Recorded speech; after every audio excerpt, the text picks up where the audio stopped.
Të nderuar teleshikues, përshëndetje. Unë jam Roland Qafoku dhe ky është emisioni Dekalog.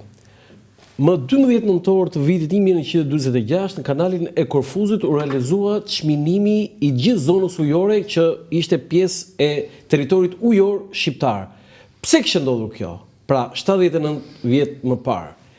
Kjo kishte ndodhur sepse më 22 tetor të po atij viti, pra 1946, midis orës 14:53 dhe 16:16, pra në një interval pothuajse një orë e gjysmë, diçka dhe më shumë, në ujërat detare shqiptare, 1200 metra larg brigjeve të Sarandës, 2 luftanie britanike ranë mina dhe si pasojë një shpërthimi u vran dhe vdiqën 44 ushtarak do të thonë oficer, ushtar, marinar, dhe 42 të tjerë u plagosën. Kjo ishte ngjarja më e rëndë rezulton gjatë asaj që quhet lufta e ftohtë. Dhe në gjykatën e Hagës, ku nisi dhe përfundoi një proces, Shqipëria u deklarua fajtore, madje u vendos edhe një gjobë e majme në atë për kohën, të cilën Shqipëria e refuzoi. Dhe për këtë Britania sekuestroi arin, rezervat e arit që kishte marrë Gjermania në përfundim të luftës së dytë botërore. Por çfarë ishte ky proces dhe çfarë ishte kjo ngjarje? Mbas vitit 1990, marrëdhëniet e ndërprera me Britaninë e Madhe u normalizuan pikërisht duke pasur si shkak dhe zgjidhje incidentin që u quhet i kanalit të Korfuzit. Në fakt, në fjalorin po themi të ditës nuk duhet për mendimin tim nuk duhet përdorur fjala incident. Vdesin 44 persona dhe 42 plagosen, ajo është një masakër. Pastaj i kujtosh faji është çështje tjetër. Faktet e reja kanë dalë mas vitit 1990. Janë 3 libra që janë shkruar, një nga profesor Pascal Milo, një nga Kotini, një ish ushtarak, dhe i treti shumë herë më interesant, madje kam gjetur dhe element që e vlerësoj dhe çmoj shumë dhe në aspektin po themi detar, edhe si profesionist. Artur Meçollari ka bërë një botim, ky është botimi, incidenti i kanalit Korfuzit, drejtësi e anuar, dhe kjo fjala drejtësi e anuar ka shumë kuptim dhe nën kuptim, i cili ka zbuluar fakte të reja, fakte që unë kam zgjedhur sot me që 79 vjetori kësaj ngjarje të madhe, të rëndë, madje edhe të pasqaruar dhe të pa zbardhur plotësisht, pikërisht Artur Meçollarin. Artur, të falenderoj shumë që pranove ftesën. Faleminderit për ftesën. Tani, ka shumë detaje në gjithë të histori, por ne dhe do ta shoqërojmë her pas here dhe me disa fotografi që janë gati 40 fotografi që nuk ka pasur asnjëherë në emision. Ja, ky është momenti i shpërthimit. Do të thënë është një foto që unë e kam në arkivin tim dhe është nga fotot e rralla. Jo se mund mos jetë publikuar në ndonjë libër apo në ndonjë botim, por është nga fotot që unë e kam shumë për zemër dhe e kam në arkivin tim. Është data 22 tetor, ora 13:53:30 sekonda. Jo 14:53? 14:53:30 sekonda. E 30 sekonda. E 30 sekonda. Ora 14:53:30 sekonda. Ky moment. Tani, ne në fillim për gjithë ata që na ndjekin, sepse Artur, mosha ime, mosha jote, edhe më të mëdhenj sigurisht e njohin këtë. Po mosha e re, kur ja thashëm këtu redaksi, ç'është kjo, thotë ç'është incident, thonë, duhet gërvishur në njëri, më tha mua. Se ty nuk të kërcet veshi, ky nuk është incident. Ky e ka emrin masakër. Po, dhe unë në fakt, edhe në libër, në përfundim, kam thënë, nuk mund të quhet incidenti i kanalit Korfuzit, unë personalisht e quaj provokacion Porto Eda. Tani, Porto Eda kam dhe sepse në atë kohë anglezët vazhdonin ta quanin Sarandën Porto Eda. Do të pyesoj këtë se edhe kjo është shumë interesant. Si fillim, Artur, ti do më tregosh me të përmbledhur me 2 minuta çfarë ndodhi. Që gjithë ata që na ndjekin duhet të jenë të qartë, ore çka ka ndodhur? Se ne kur dëgjojmë fjalën incident, është gërvishur në një anglez thonë. Në fakt janë vrarë 44 dhe 42 janë plagosur. Tani, çfarë ka ndodhur në 2 minuta? Na trego për gjithë ata që na ndjekin. Jo për mua, për gjithë ata që na ndjekin. Para se të vemi te incidenti, duhet të kuptojmë situatën para incidentit. Po, kishte një situatë, shiko. Të tensionuar. Greqia ishte në situatë në luftë civile. Komunistët ishin duke marrë pushtetin, po në këtë periudhë. Vendet si Bullgaria, Shqipëria, Jugoslavia ndihmonin komunistët të drejtuar nga Bashkimi Sovjetik. Shqipëria dhe Greqia ishin në gjendje lufte, jo vetëm për shkak të ligjit luftës të vitit 1940, po dhe situata në teren ishte tepër luftarake. Kishte incidente kufitare për ditë, jo nga 1 dhe 2, po incidente kufitare të shpeshta. Forcat angleze, pra në situatën që ishim, Marina Britanike ishte dislokuar në Korfuz, në Greqi. Pra që do thotë, në këtë situatë... Pse ishte atje? Ishte që mbas luftës 2, mbas fitimit luftës 2... Pse nuk shikur, mbaroj?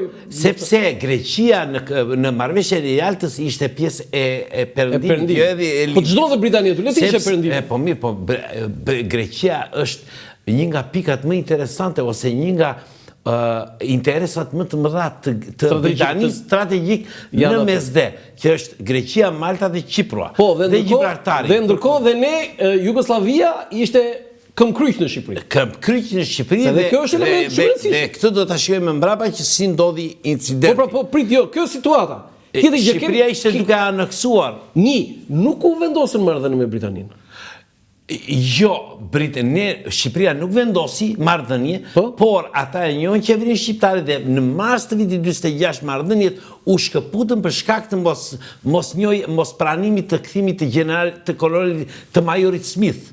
Po më ka një histori në fakt. Tjetër, nuk u vendosën marrëdhënie me amerikanët, me Shtetet Bashkuara të Amerikës dhe u dëbua misioni këtu. Pra, në ndodhi incidenti 15 majit, kishin ikur dhe Amerikanët dhe Britanikët nga Shqipëria. Jo, Amerikanët jo të gjithë, kishte ikur vetëm një pjesë dhe kishte ikur... Ose ishin thyer keq marrëdhënie. Po pastaj në tetor kanë ikur Amerikanët. Ishin thyer... Tani, për 2 minuta na tregon çfarë ndodhi. Në këtë situatë, si zakonisht, siç ndodhte rëndomt, anijet britanike lëviznin nga Korfuzi dhe dilnin në Jonin Verior.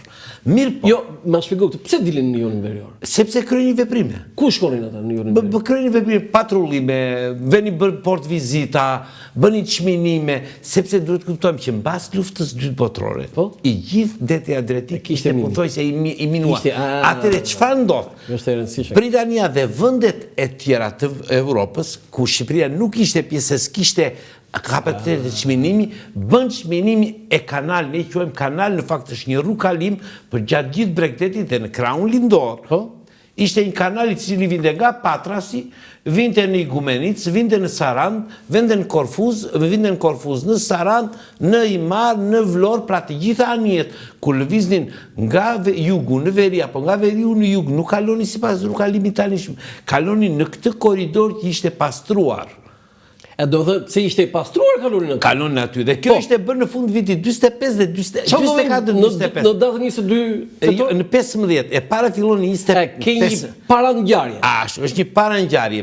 Sa ditë para? 15 maj 46. Ka ndodhur shumë para. Po, ka ndodhur Enver me thënë qeveria shqiptare dha urdhër të goditen 2 anije britanike që kalonin rutinë. Dha vetë Enveri urdhrin? Pa diskutim. Si?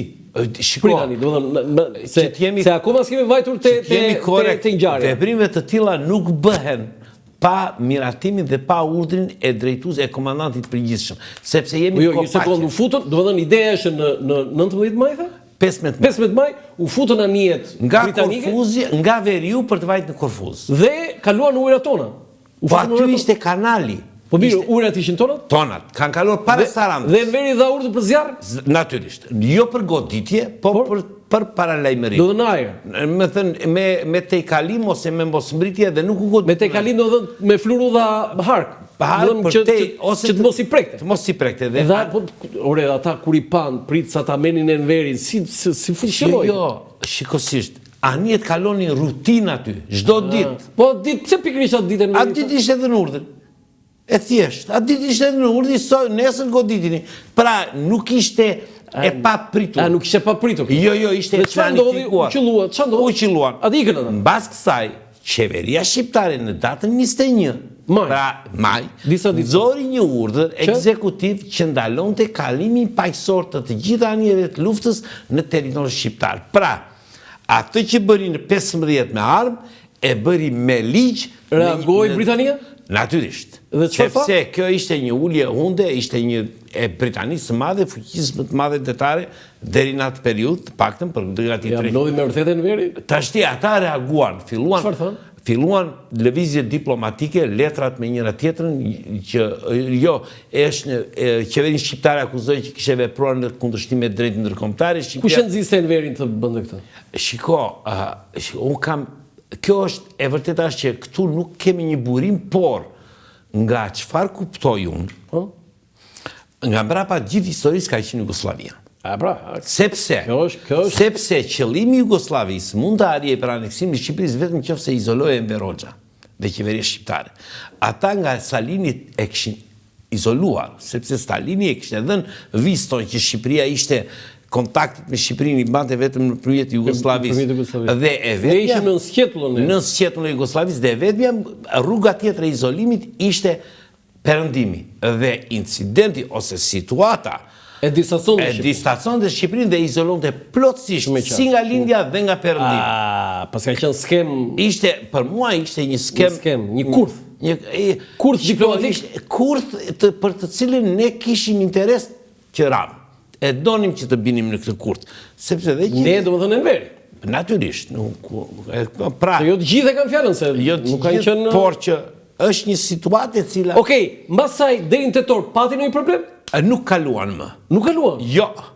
Nuk kaluan, vetëm pati shkëmbime diplomatike dhe kalimi i parë është ky i datës 22 tetor. Tani në 2 minuta çfarë ka ndodhur? Në 22 tetor anije dolën nga Korfuzi përpara 2 anije. 4 anije. 4 anije, 2 destroyer dhe 2 kryqëzor. Tani cili është ndryshimi destroyer me kryqëzor? Destroyeri është një anije shoqërimi e let, kurse kryqëzori është anije me fuqi të plot zjarri në të gjitha dimensionet e saj. Të 4 këto u futën në ujë ato? Të 4 dhe ishin në formacion kolon. Që do thotë?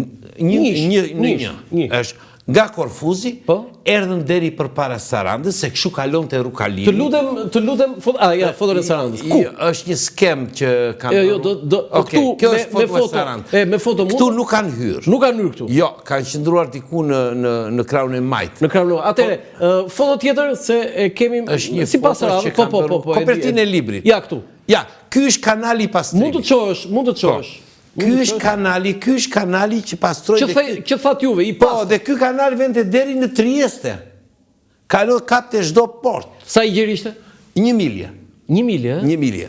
Dhe ky kanal vinte nga zakonisht një shkolon kalonin aty. Jo, kalon njëri, po kur kaloni gjithmonë kaloni ngjitja e lartë bëjnë në krahun e djathtë dhe zbritja bëjnë në krahun e majt. Por të gjitha anije nuk kalonte asnjë këtu. Të gjitha kalonin vetëm në këtë kanal. Po, atë çfarë ndodhi? Ku kaluan?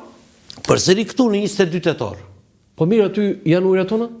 Po pra, janë ujërat tona, do ta shikojmë. Kemi 2 kanale Korfuzi. Jo, një sekond. Tu jemi në gjuhën e Sarandës brenda. Tani ti thej që nga 15 maj nuk kishin kaluar. Jo, dhe Shqipëria kishte pezulluar të drejtën e kalimit paqësor, që do të thotë që ato nuk mund të kalonin më, sepse kishte urdhër ekzekutiv të shtetit shqiptar. Tani ato në 22 tetor kaluan. Se ishte demonstrim force? Jo, vetëm kaluan, po kishin nxjerrë dhe urdhër operacional për kalimin dhe një njeri me kamerë vazhdonte dhe filmonte se ata e dinin që do ndodhte diçka. Prandaj kemi atë foton? Pikërisht. E dini që? E dini që do ndodhte, sepse është shkruar në urdhrin operacional. Që dini që do ndodhte? Pritani se sepse u goditën datën 15 dhe ata prisnin këtë goditeshin me artilleri në datën 22. E mirë, po jo nga minat. Nuk dini gjë ata që ishte minuar. Po pra, ata mendonin që do na qellojnë me armë. Po, dhe urdhri operacional thoshte, në rast se goditemi nga toka, nga Saranda, të kthehet, më thënë, zjarri të kthehet, por keni kujdes objektivat civil. Çfarë ndodhi? Atëra anjet kaluan, erdhën këtu që është afërsisht tek kjo kanali Çukës. Po. U kthyen për në drejtim të kepit Qefalit. Te Dodona, ty afër atij hotel Dodona? Po, 800 metra është, kjo është 800 metra nga kanali.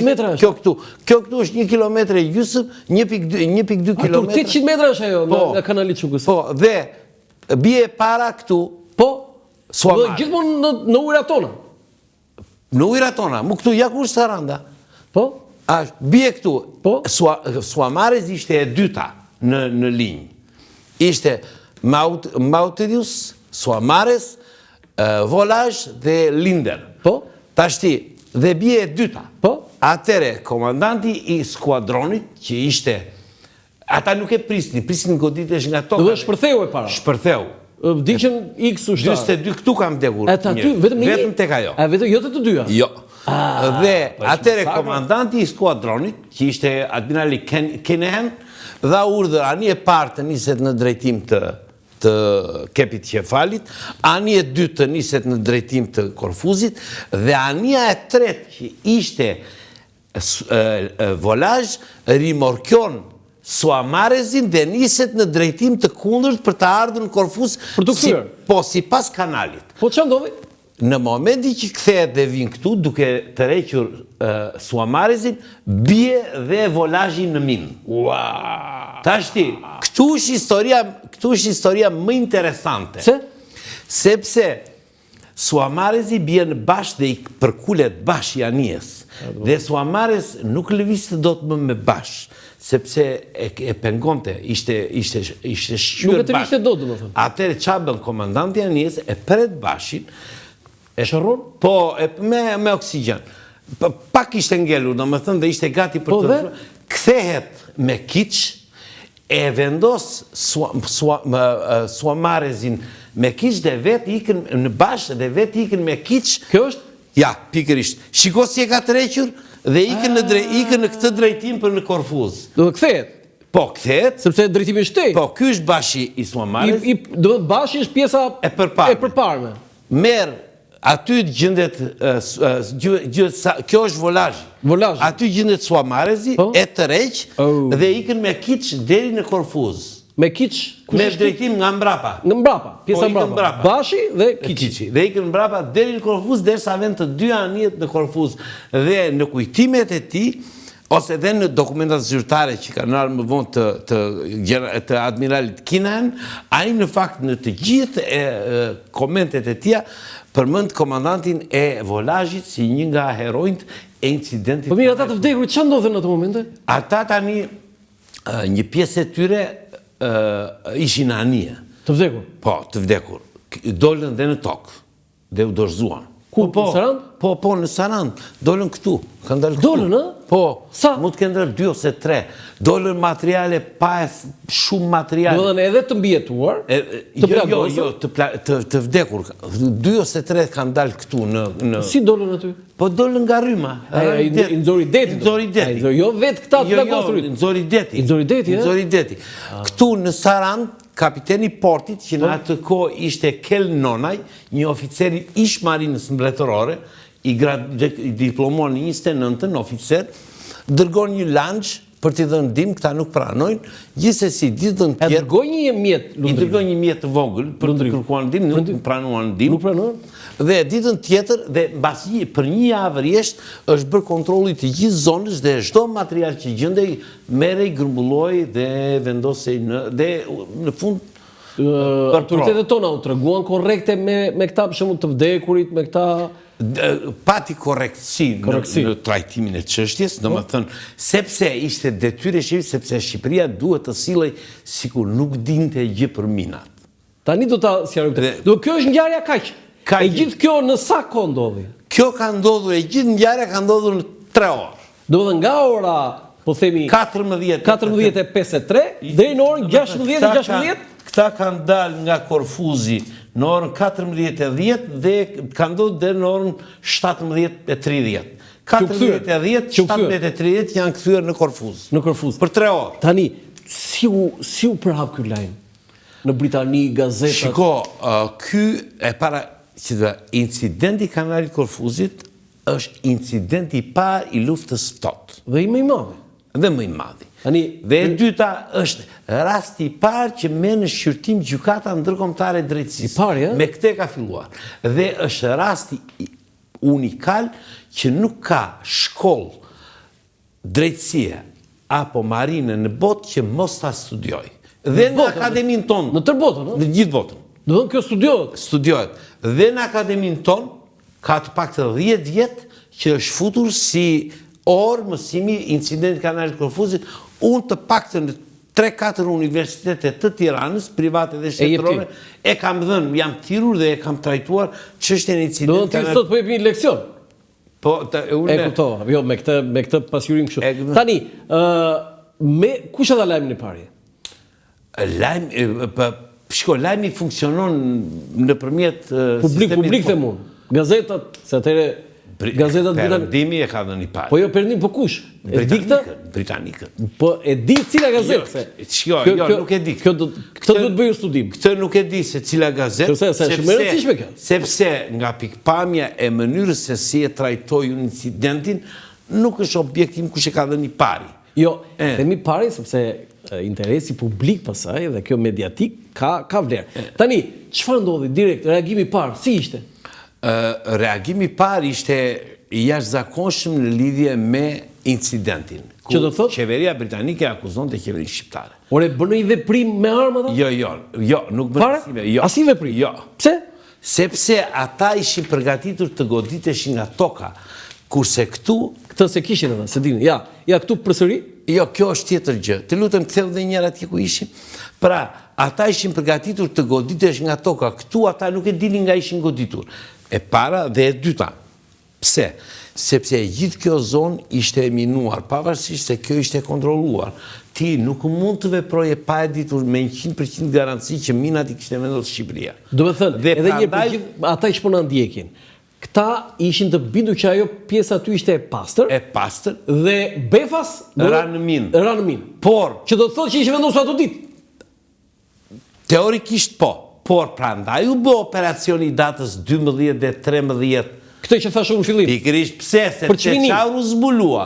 Çfarë u zbulua? U zbulua që minat ishin vendosur së fundmi. Sepse një minë... Kush e zbuloi këtë? Ata që nxorën britanikët. Do të thënë çmimimin kush e bëri datë 12? Britanikët. Si sot 79 vjet më parë. Britanikët. Se unë prandaj po bëj sot edition. Britanikët nxorën minat dhe thanë, minat nuk kanë më shumë se 1 dhe 2 muaj në ujë. Kaq, një muaj. Sepse dallohet mina nuk ka myshk. Për këtë arsye. Për këtë arsye, është e dallohet në momentin që nxjerr minën, ti e dallon që është vendosur së fundi dhe minat ishin vendosur së fundi. Kjo u quajt skandal? Kjo u quajt skandal, domethënë filluan këto veprime diplomatike, notat verbale, çështja vajti deri në Këshillin e Sigurimit. Dhe në dhjetor, Shqipëria bëri një veprim tjetër juridik. Çfarë bëri? Vendosi kufirin në mënyrë të njëanshme, kufirin në kanalin e Korfuzit. Ku e vendosi? Nxori një dekret të datës 9 dhjetor. Dekret do të thënë firmosur i bie nga dekret qeveritar, jo qeveritar. Se dekretet e presidentit. Çu quajnë atë dekret? Enver Hoxha. Po, dekret dhe u vendos, paktën çu është në titull. Dhe ku thoshte në fakt që duhet të kesh ca marifete që nga kepi qefalit kaq milje, nga kjo kaq milje dhe del ajo automatikisht që është një vije e cila vjen afërsisht jo sipas kanalit. Tani ti shpjegoj me foto tjetër, të lutem, sepse që ti shpjegoj me anë të fotove. Këtu kemi për të... Kjo është hipoteza britanike për minimin e kanalit Korfuzit. Që do thot? Që do thot britanikët në Hag kanë prezantuar një plan ose një hartë ku tregojnë itinerarin si kanë lëvizur anijet nga Shqiberniku që kanë vajtur në Kotor, kanë ardhur, kanë bërë minimin e kanalit Korfuzit dhe janë kthyer përsëri mbrapa. Dhe ata pretendojnë që kjo ka ndodhur në datën 19 tetor.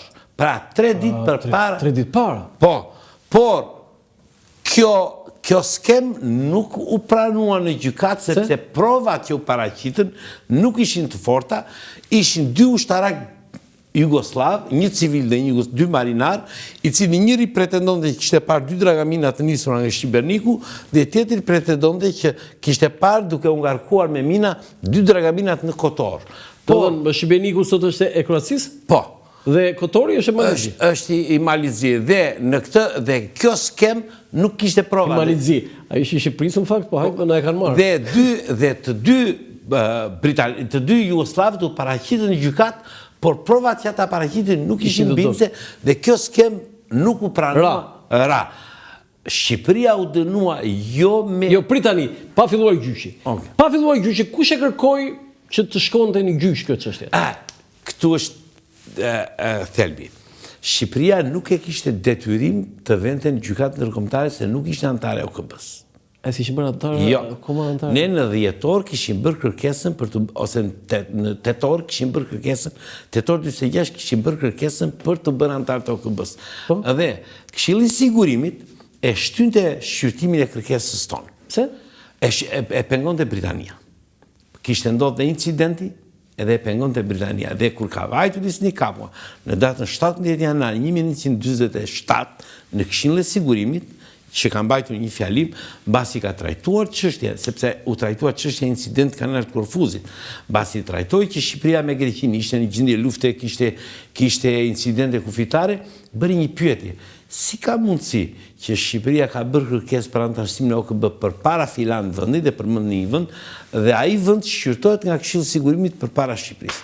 Dhe Shqipëria e kuptoi, ose qeveria shqiptare e kuptoi që Britania do ta pengonte antarësimin e Shqipërisë në OKB. Jo se e miraton Këshilli i Sigurimit, po kalon në procedurën e Këshillit të Sigurimit. Po nuk dha vizën Këshillit të Sigurimit, nuk vete në asamble që ti të bësh antar. Atëre, duke kuptuar që Shqipëria do të pengohej për shkak të incidentit kanalit Korfuzit dhe antarësimin e saj në OKB, qeveria shqiptare vendosi të sillet si antare OKB-s të pranonte shqyrtimin e çështjes në gjykatën ndërkombëtare. Do të thënë ishte një lloj detyrim. Ishte një vendim i sforcuar për të dhënë mesazhin që shkon, ne nuk dim gjë, ne nuk kemi gjë, dhe meqense ju doni të vemi në Hag, po vemi në Hag, dhe pra ishte një mënyrë sjellje si e pafajshme. Ishim ne të pafajshme? Për mua po. Do na shpjegosh. Foto tjetër, që të vim pasaj edhe te procesi dhe te detajet e tjera. Kjo është harta.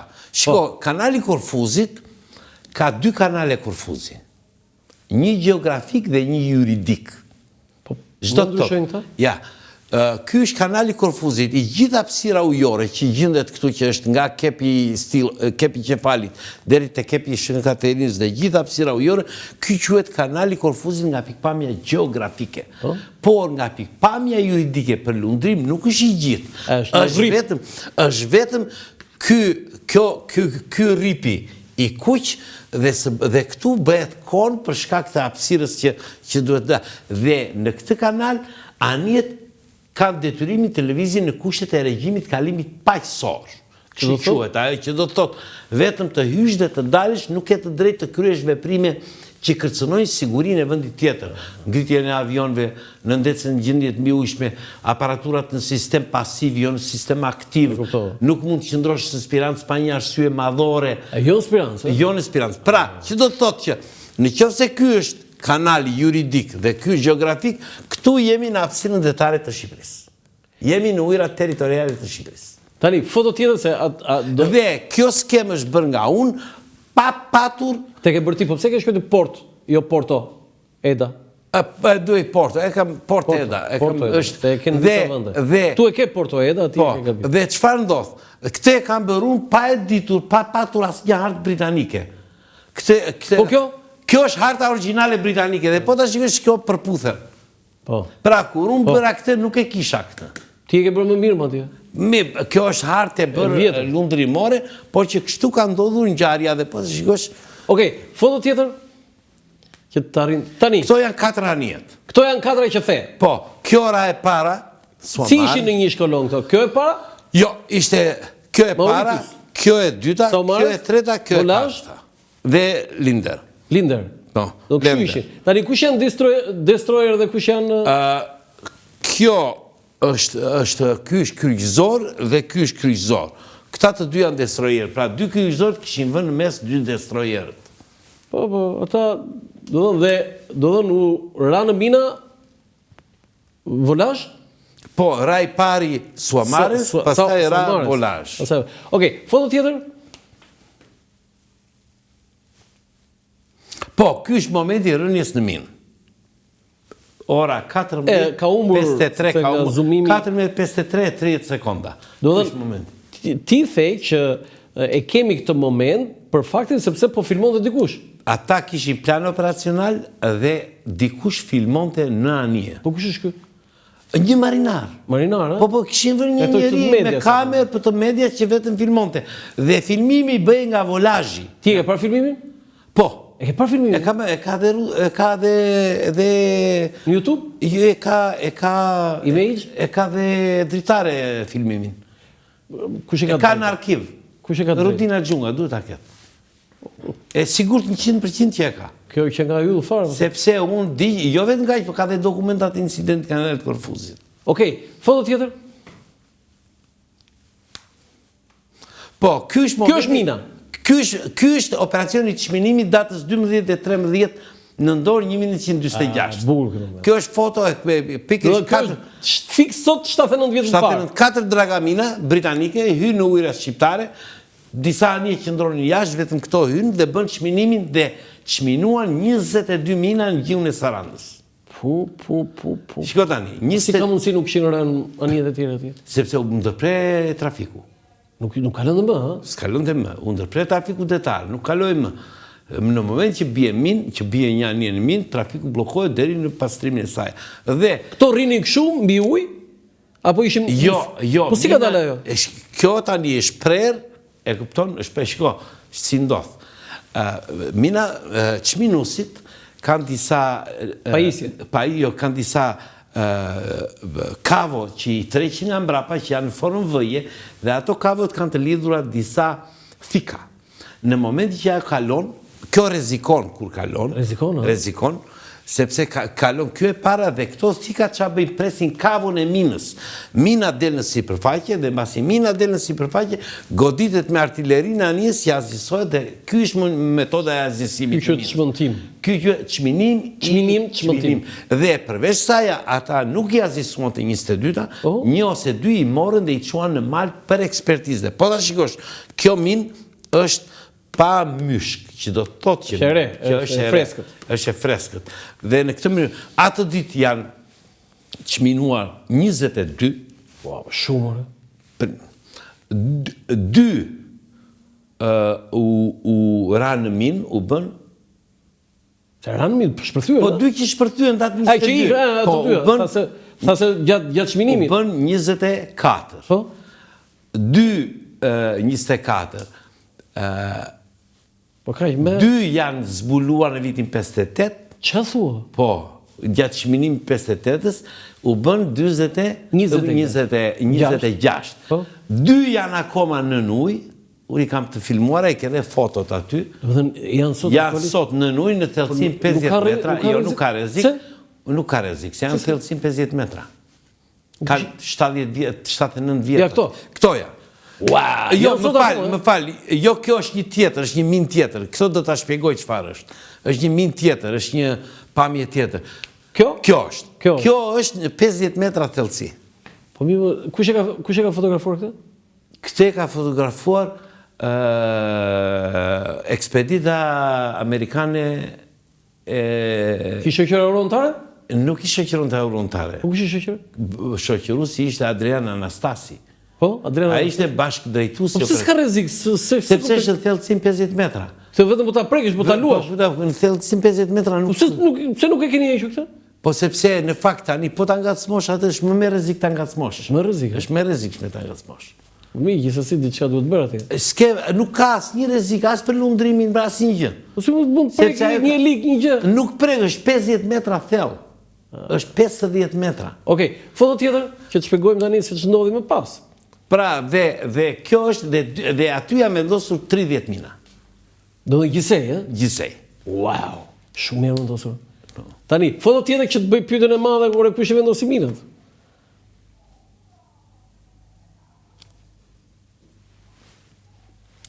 Ja presim një moment, po. Kjo është një anije jugoslave. Pse ke shëruar gjermanët ti? Klasi është gjerman, po i është dënë si plaçk luftë e Jugosllavisë, mbas luftës së dytë botërore, është klasi toga dhe unë dyshoj që kjo anije vazhdon të jetë në gjiun e Korfuzit, në gjiun e Butrintit, e pa identifikuar dhe e pa pretenduar nga askush. Po të dalim tek ajo foto tjetër. Si, ma thoi çik në Shqipëri, është e fundosur? Është në 50 metra. E fundosur? Po, shiko, në gjiun ja do ta shpjegoj. Në gjiun e Butrintit, në thellësinë 50 metra, gjendet një anije e mbytur, e cila në bord ka akoma mina dhe nuk e pretendon askush dhe nuk e di askush se çfarë anije është. Po si se pretendon? Në Bregdetin shqiptar janë 120 anije të mbytura. 119 dihet çfarë anije është, e kujt dita, data, e këto data të gjitha. E vetmi anije që nuk dihet që do të thotë që kjo është ajo që e ka bërë? Që unë dyshoj që kjo është anije që ka bërë Minimi bashkë me dy të tjerat. Me dy të tjera. Po, kanë qenë dy anije që po ta shikojmë janë mina hekse të klasit Mlet. Po, që është një anije tjetër aty. Ja presim një moment. Po kjo është, pra, ishte ajo anije dhe dy të tilla.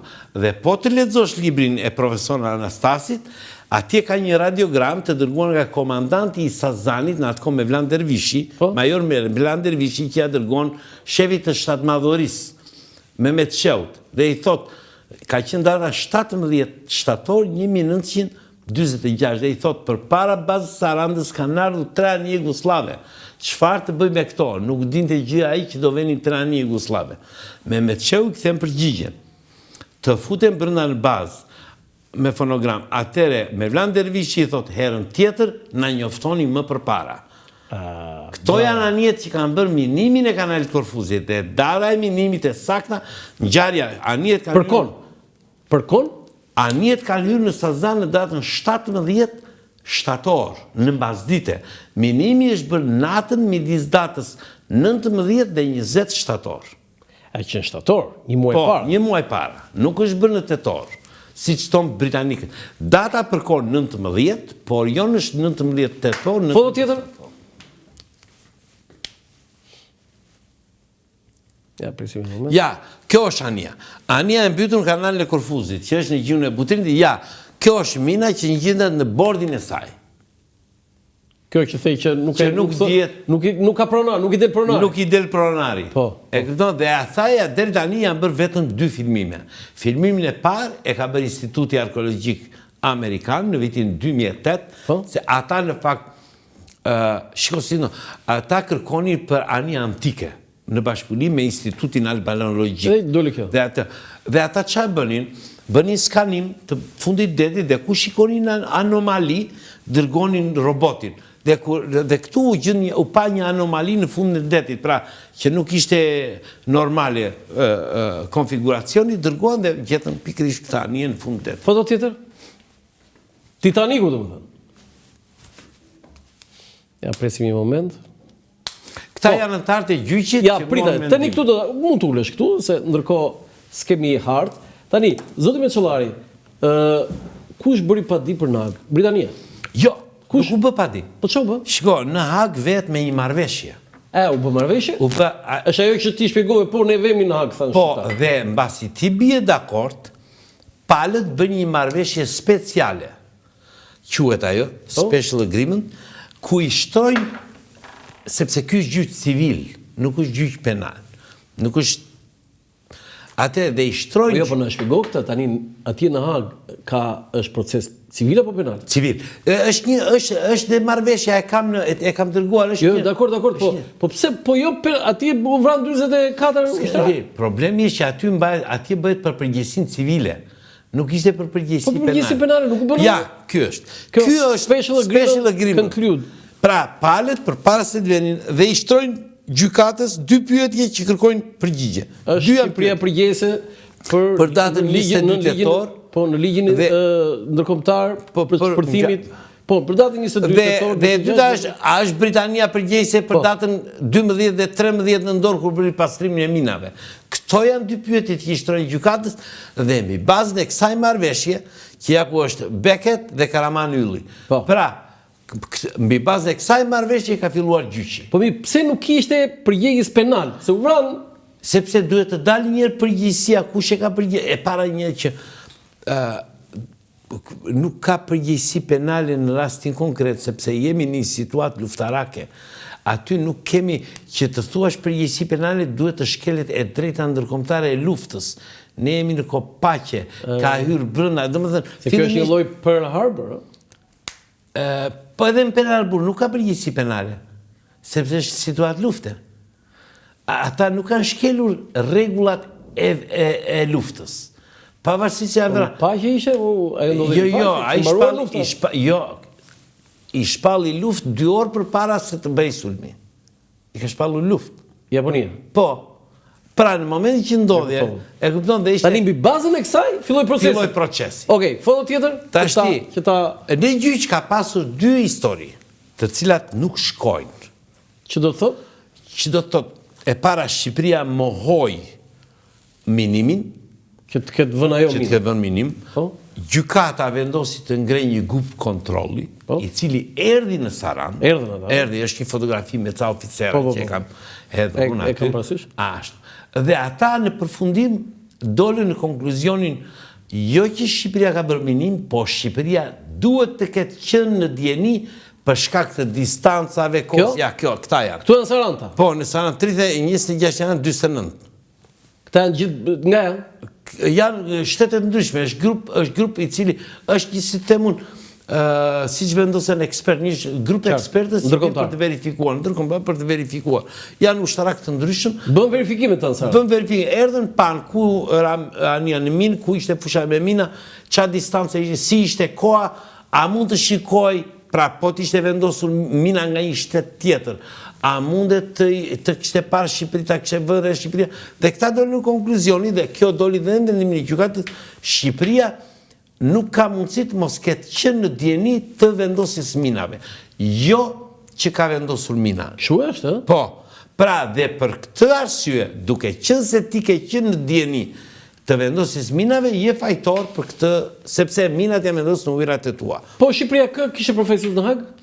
Karaman Ujulli ishte përfaqësues kryesor, pastaj kishte Pierre Cot, një jurist francez, avokat, kishte një oficer bulgar dhe një grup. Po Karaman Ujulli, si ishte Karaman Ujulli në? Shiko, unë kam të thënë që del jashtëzakonisht. Mua Karaman Ujulli, në ndryshim nga të gjithë të tjerët, dhe më thënë Karaman Ujulli e kam njohur vetëm nga leximi ose nga njohje për incident në kanalit Korfuzit. Më del njeri shumë i zgjuar, shumë intelektual, shumë diplomat, do më thënë një nivel klasi. Një nivel klasi. Do më thënë, dhe kjo ishte, do më thëmë, problemi që ndodhi me Shqipëri, po dhe Britanikët bërë një fsheje. Ja, këtu janë në gjyq, ja Karaman Ujulli. Kjo është e foto. Do thënë, këta janë profesusit shqiptar, kjo është trupi gjykus. Trupi gjykus. Me paruke, e? Po. Dhe kurse Britanikët bën një marifet tjetër në gjyq. Nëse Britanikët, gjykata i kërkoj Britanikëve dhe Shqipëria i kërkoj urdhrin operacional XCU dhe XCU1. Nëse urdhrat do ishin paraqitur në gjyq, urdhri ishte i dyti ishte shtesë e urdhrit parë, rrezikonim të fitonim gjyqin. Po pra se qëpse ata kishin operacion. Sepse duke i qartë që ishte provokacion dhe urdhri parashikonte veprime luftarake në rast se do goditeshin. Po pse se nxorën ata? Ja të tashmë. Këtu ka ndodhur një debat në qeverinë britanike midis kryeministrit Attlee dhe prokurorit përgjithshëm Shawcross. Shawcross si jurist nuk pranonte që të mos dorëzoj nuk pranonte të mos donte të dorëzoj ishte jurist ai. Ai ishte jurist dhe ai thoshte kërkesa e gjykatës duhet zbatuar. Po Attlee duke e ditur dhe i mbështetur nga Admiraliati, duke e ditur kleçkën e urdhit, nuk donte ta dorëzonte sepse e thoshte me argumentin cënohet siguria kombëtare. Është dokument i cili ka interes për sigurinë kombëtare dhe nuk donte të humbiste gjyqin. Dhe ky debat vazhdoi me shumë letra midis Attlee dhe Shawcross. Shawcross ishte antari i grupit britanik në gjykat. Beckett ishte kryetari dhe Shawcross ishte këshilltari kryesor, antar një nga antarët kryesor. Debati u ndes shumë, filluan letrat. Në fund fare Shawcross vendos të i bindet urdhrit të Attleet. Por i dërgon një letër dhe i thot arsyet pse dokumenti XCU duhet të vejnë një gjykat dhe i tregon 1, 2, 3 me 5 argumenta pse duhet vende një gjykat duke përmendur elementet juridik, por dhe nderin dhe moralin e vendit tje.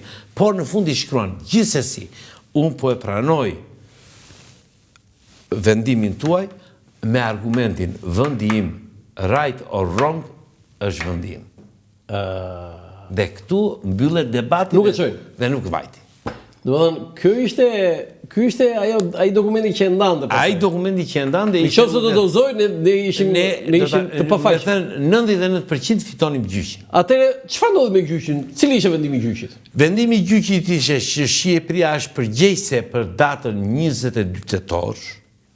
1900 për rënien në minë të Suamar. Fjala përgjegjëse na komprometon. Është përgjegjëse sepse thotë që ishte në dieni për shkak të distancave. Moti. Po kush e ka vënë? E kishte vendimin e gjyqit. Vendimi i gjyqit. Është në vendimin e gjyqit. Që kush e ka vënë? Jo. Nuk e ka, është përgjegjëse sepse kushdo që ti ka vënë, po, Shqipëria ka pasur dieni. Kjo është idea.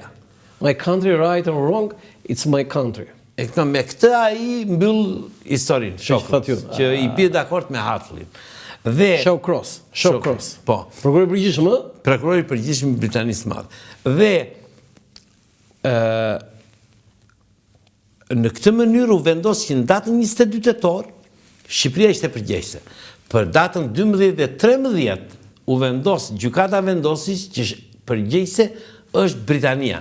12-13 çfarë? Në dorë. Për çminimin. Mirë, ata vajtën vetë. Vajtën vetë ata, pa pyetur njeri. Ata dërguan fonogram do hym, qeveria shqiptare i tha jo nuk do hyni se jeni brenda i thanë. Dhe në fund kur ata u futun nuk bën asnjë veprim. U dha urdhër mos bëhet asnjë veprim. Okej, tani vendimi i gjyqit edhe këtë mos jarë, domethënë që Shqipëria përgjegjëse dhe fajtore? Guilty or not guilty? Guilty. Guilty e Shqipëria. Po. Atëherë mos thuaj përgjegjëse, fajtore. Por problemi është jo për vendosjen e minave. Duhet ta ndajmë këtë. Po jo, për fjala guilty, po pra, është fajtor. Jo për vendosjen e minave, për pasjen dieni për vendosjen e minave. Për pasjen dieni për vendosjen e minave, të cilat shkaktuan 42 të vrarë dhe 44 plagosur. Tani, trupi gjykues nga ishin? Ishin vende të ndryshme, 2 veta nuk kanë qenë dakord me Rusi, një sovjetike dhe një gjyqtar tjetër, por në përgjithësi me kishte dhe rusë? Po, dhe është e përcaktuar dhe Azevedo. Sa veta vendosën. Ky duhet të jetë japonez? Ka japonez, Filipinas, Amerika Latine, ka që nuk gjendën. Sa është? Ai ishte kryetari i grupit. Do të pas ka qenë 15 antar. 15 antar. 16. Me atë kryetari 16. Në gjykat u vendos. Si doli votimi? Me shumicë gjithmonë. Po sa? Sa me sa? Për shembull, vendimi i dytë është 12 me. Jo, vendimi i parë Shqipëria guilty. Nuk mund, duhet ta shikoj. Okej, po me shumicë. Me shumicë vote. Do Shqipëria guilty. Po. Tani, dhe guilty, cilët ishte dënimi? Është guilty përgjegjëse. Duhet ai që fjalën guilty. Nuk e ka guilty. Përgjegjëse, responsible. Responsible, ëh? Sepse dhe pyetja thotë, a është për Shqipëria përgjegjëse? Responsible. Atëre, dhe me çfarë dënua Shqipëria? Dhe nuk u dënua. Këtu vetëm mbajti përgjegjësinë, u bën një gjyq tjetër. Gjyqi tjetër, pastaj detyronte Shqipërinë t'i kthente 850.000 sterlina. T'ia jepte Britanisë për dëmet e shkaktuara. Dëmet e shkaktuara si? Vetëm për anijen apo? Për anijen dhe për njerëzit. Dëmshpërblim për humbjen e jetës. Për humbjen dëmit e anijen dhe humbjen e jetës. Ky ishte, po pse u bë ky? Sepse gjyqi i parë nuk ishte për dëmshpërblim. Ishte vetëm për të sqaruar. Pyetjet nuk e përfshin dëmshpërblimin. Atëre, gjyqi i dytë ishte për dëmshpërblim. Mbi bazë kujt u përcaktua ky dëmshpërblim? Si? Mbi bazë llogaritje, ka llogaritje. Britanikët paraqitin llogaritjet. Po çfarë llogaritje aty vdiqën ndryshe nivelin? Mi për çdo njeri sa duhet shkoj, jetën e njerëzve nuk e kthen dot, po një sasi sa ishte dëmi i anijeve, sa duhet për riparimin e tyre. Enver Hoxha, qeveria shqiptare e kundërshtoi. Nuk ndërmori asnjë veprim. Nuk çoi në apel në këto veprime. Nuk mund të bëj, nuk ka apel, por aty ka vetëm një gjë, nëse sot ka apel. Atëherë s'kisha apel? Jo, nuk ka as sot. Jo ka, gjykata Agës këta tu çekës atje. Jo, është tjetër gjykatë speciale, ajo është speciale e Kosovës. Por vendodhja ka në Hag. Thelbi është që këtë gjykatë mundet ta çosh përsëri çështjen brenda 10 vjetëve nëse ke prova. Pra, ne nëse do kishim urdhrin operacional brenda 10 vjetëve nga data 9 prill 1949 mund ta çoni përsëri. Se tani nuk kemi të drejtën ta çojmë. Shmbyllur çështja. Po ti për çfarë ke që duhet të hapet, ti kështu ke thënë duhet të hapet përsëri? Po tani kur them duhet të hapet nga pikpamja morale duhet trajtuar çështja. Nga pikpamja historike, pra dhe duhet një lloj, por që çështja është e mbyllur përfundimisht nga pikpamja juridike. Ja, nëse është e mundur regjia, ja ky është libri. I Holl është kështu, po ka fakte kështu të përvëllojnë se janë, ja dhe kjo. Tani, Shqipëria e refuzoi. Çfarë bën britanikët? Mbajtën Arin. Por ku i gjetën, ku kishin këtë se kam kuptuar. Ari është marrë, shiko, nga Gjermanë. Është marrë nga Gjermanë dhe ka qenë në Rom, dhe është marrë në Rom Ari. Si shkojnë në Rom? Kur futën forcat britanike që pushtuan Italinë, duket atje kanë marrë Arin. E kanë marrë në Rom. Po jo, pse Ari ynë ishte në Rom? Po sepse e kishin marrë Gjermanët para largimit. Nga banka. Po nga banka dhe çuan. Po, dhe çuan në Rom, dhe në Rom e kapën britanikët, e morën, ai ishte identifikueshëm dhe ngelin në Britani. Duhet kthehej mbrapa, nuk u kthye për shkak të incidentit. 50 vjet nuk u kthye, ha? Jo, është kthyer biles përfundimisht, pagesa jon ka mbaruar në vitin 1998 e fundit. Pagesa kujt? 850.000 sterlinave që vajte. Do të ne ja paguam për gjithë ata që na ndjekin. Si u zgjidh kjo çështje? U rrëzuar regjimi komunist. Ne kemi paguar, ka vajte. Jo, u rrëzuar regjimi komunist, Enver Hoxha nuk bëte pagesë. Jo, ai nuk bëri asnjë veprim. Po? Nuk e njohë incidentin. Nuk e njoh. Shqipëria u fut në OKB në vitin 1955. Po si na futën ne? Sepse fituan gjyqin. Kush fitu gjyqin? Britania. Edhe ishin rregull. Ishin rregull ata. 850.000 sterlina do t'i merrin, kishin bllokuar. Një ditë do t'i marrin thonë.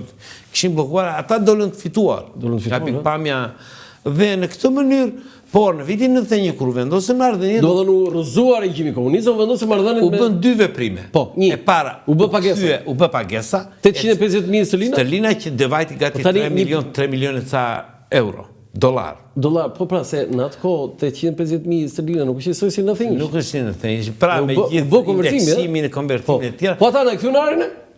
Më duket se e kanë kthyer, më duket, a është në proces, a nuk e di, këtë fakt nuk e di, sepse nuk ka qenë. E ka trajtuar Pascal Milo. Kristafi e ka trajtuar. Edhe Pascal Milo. Nuk e jam futur sepse nuk është çështje që jam marrë. Dhe e dyta në vitin 94 ish presidenti Berisha ka kërkuar falje publike në Buckingham Palace, mbretëreshja Elizabeth për incidentin e kanalit Korfuzit. Ja ka thënë mbretëreshës. Po, i ka kërkuar, kjo është gjykata e Hagës. Kjo është gjykata e Buckingham Palace është Palace ka kërkuar falje Zotë Berisha.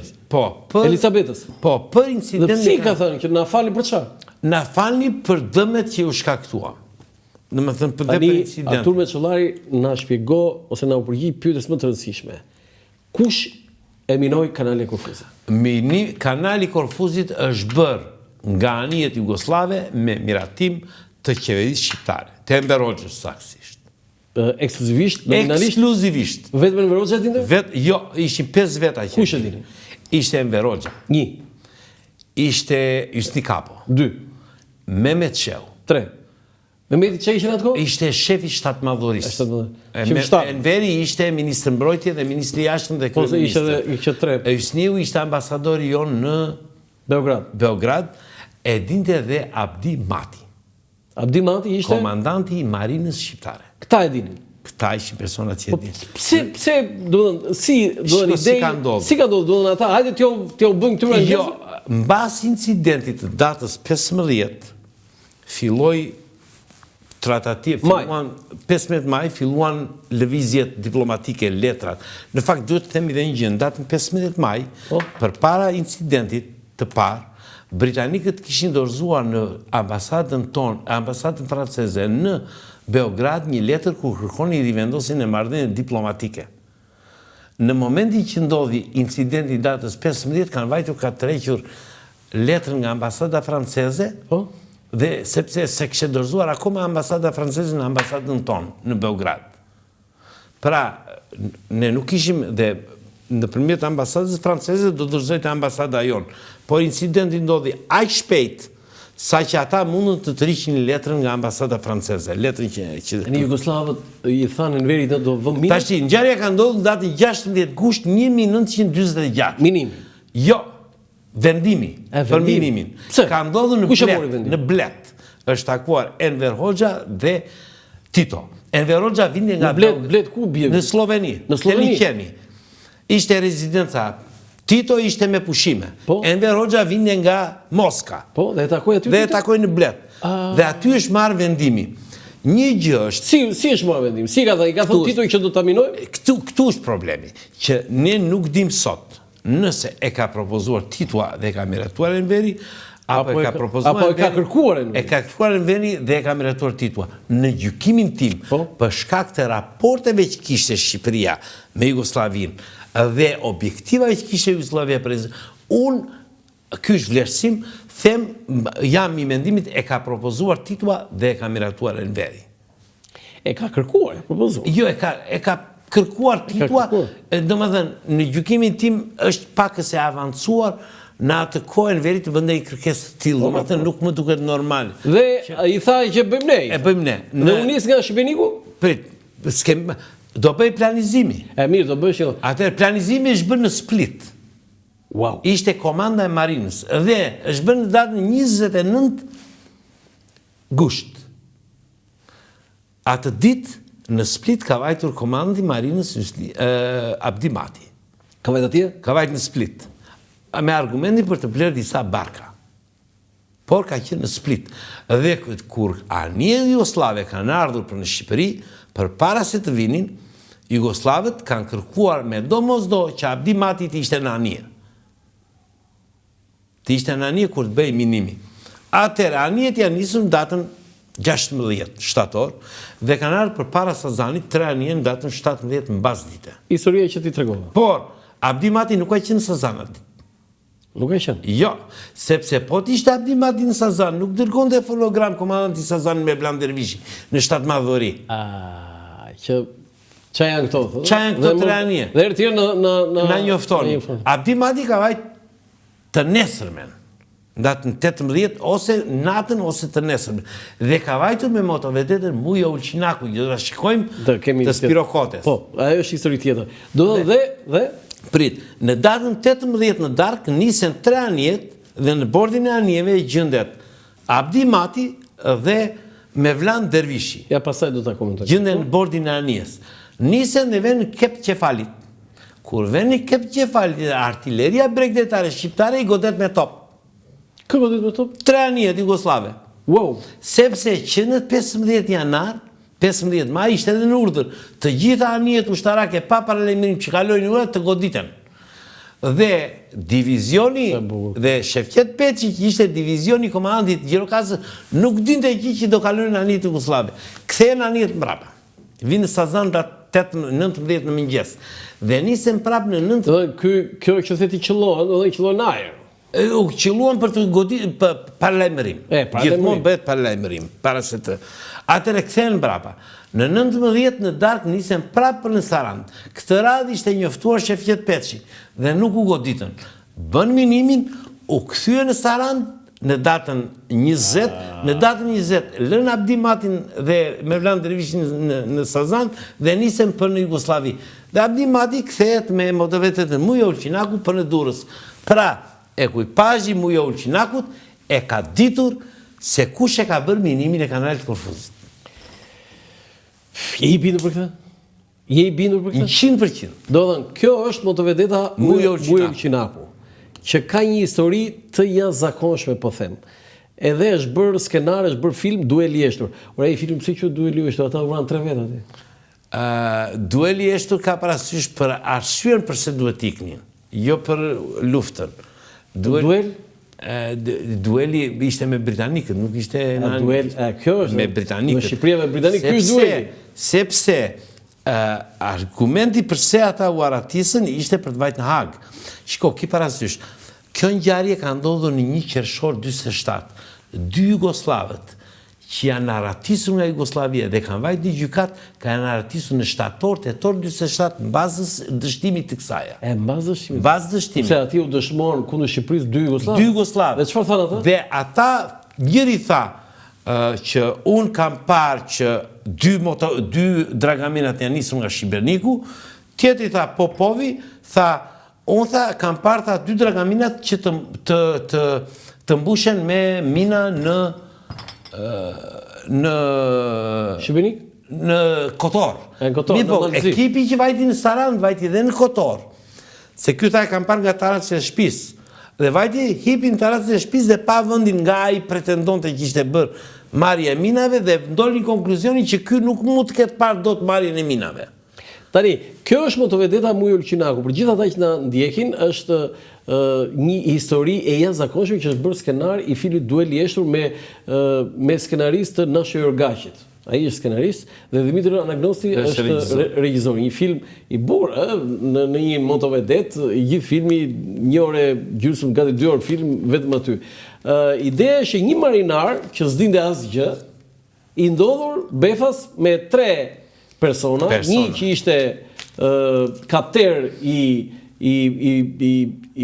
atij detachmentit detar dhe 2 peshkatar, që ai merr. Jo, nuk ishin, shiko. Ata nuk ishin peshkatar. Ngjarja ndodh. Jo, në film ishin peshkatar. Po në fakt në të vërtetë nuk ishin peshkatar. Ata ishin marinar të kompanisë të marinës, por nuk kishin lidhje me anijen. Nuk kishin lidhje me anijen. Jo, me lidhje me anijen e ekuipazhi i anijes ishte vetëm Spiro Kote marinar dhe Vlash Bushi nën oficer, kapter Amiu, i cili kishte qenë nën oficer në marinën mbretërore.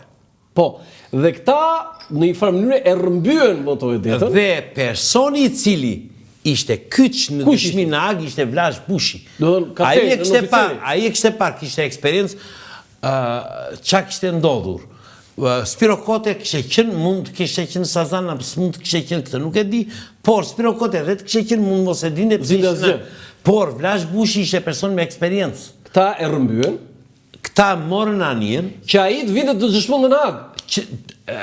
Që dhe Spiruat e rrëmbyen se s'kishin çati bënin, por të 4 të venin në Hag dhe të dëshmonin.